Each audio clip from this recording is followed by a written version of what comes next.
We live in a time that celebrates honesty, transparency, and speaking your truth. But if you look closely at the modern adult, not the idealized version, but the real one, you'll notice something uncomfortable. Adults have never been more fragile. We curate identities, polish our self-image, and cling to the illusion that we are rational, self-aware, and open to feedback. But beneath that surface lies a truth most people spend a lifetime avoiding. No one likes being corrected. No one likes being told they're wrong. No one likes having their flaws exposed. We say we value honesty. We say we welcome constructive criticism. But these are social scripts, polite lies we tell to appear mature. In reality, the adult ego is a defensive fortress. And the moment you point out someone's mistake, you're not offering insight, you're launching an attack. That is why the most socially intelligent adults eventually learn a counterintuitive skill, the art of strategic silence. Not silence as weakness, not silence as avoidance, but silence as wisdom. Let me tell you why. When you are right, especially when others are wrong, you expose a hierarchy. You imply superiority. You threaten the other person's sense of competence. And competence is one of the core pillars of adult identity. Psychologists call this self-affirmation theory. People are motivated to protect their self-image at all costs. When that image is threatened, they don't reflect, they defend. They deny. They rationalize. They project. They withdraw. And sometimes they cut you off entirely. Not because you were wrong, but because you were right. Your correctness becomes a mirror. And people don't hate mirrors, they hate what mirrors reveal. This is why unsolicited advice almost always backfires. We've been taught that constructive criticism is kindness, that honesty is virtue, that pointing out someone's flaws is a form of care. But constructive criticism only works under very specific conditions. They must ask for it. They must trust you. They must be emotionally ready. They must believe you have no hidden agenda. And they must be willing to change. If even one of these conditions is missing, your help becomes an insult. This is why a cousin who critiques a home-cooked meal is resented. Why a friend who warns about a doomed business becomes the villain. Why a colleague who points out an error is labeled difficult. In the adult world, truth is not neutral. Truth is political. Truth is relational. Truth is emotional.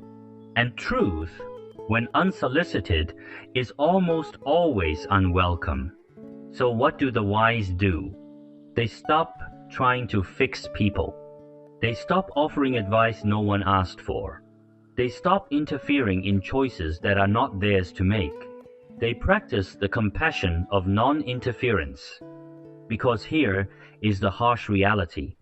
Adults do not learn from advice. Adults learn from consequences.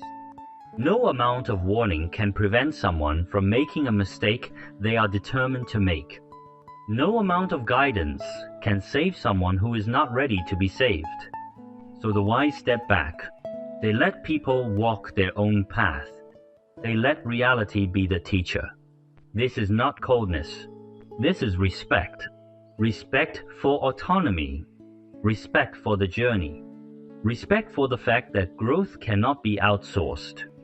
But there is another reason silence is powerful.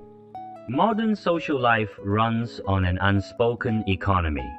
Affirmation is currency. People want friends who agree with them, praise them, support their decisions, and protect their self-image. These friends are called loyal, kind, emotionally intelligent. Meanwhile, the truth tellers, the ones who warn, who correct, who see clearly, are labeled negative, arrogant, unsupportive. The irony is that the truth tellers often care the most. But care is not the currency of modern relationships. Comfort is.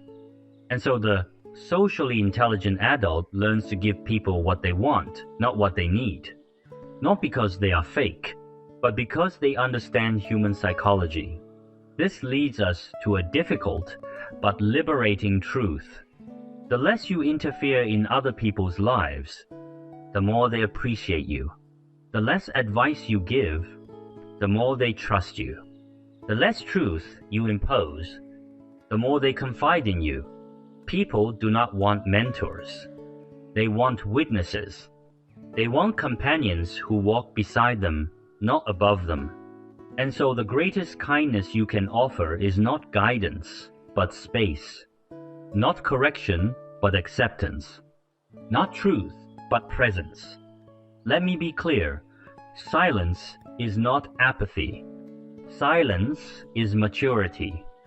Silence is restraint. Silence is understanding the limits of influence. It is knowing that people change only when they are ready. Advice is useful only when requested. Truth is powerful only when invited. Growth is meaningful only when self-earned. This is the ethics of non-interference. In a world overflowing with opinions, commentary, and unsolicited advice, silence becomes a rare virtue. Not the silence of indifference, but the silence of respect. So what should we do? Close your mouth. Open your eyes. Let life teach what words cannot. Stop trying to be a life coach. Stop trying to save people from themselves. Stop trying to be the wise mentor no one asked for. Guard your energy. Protect your peace. Respect the boundaries of other people's journeys. And when someone finally comes to you humbled, ready, open, then, and only then, offer your truth. Until that moment, your silence is the greatest kindness you can give.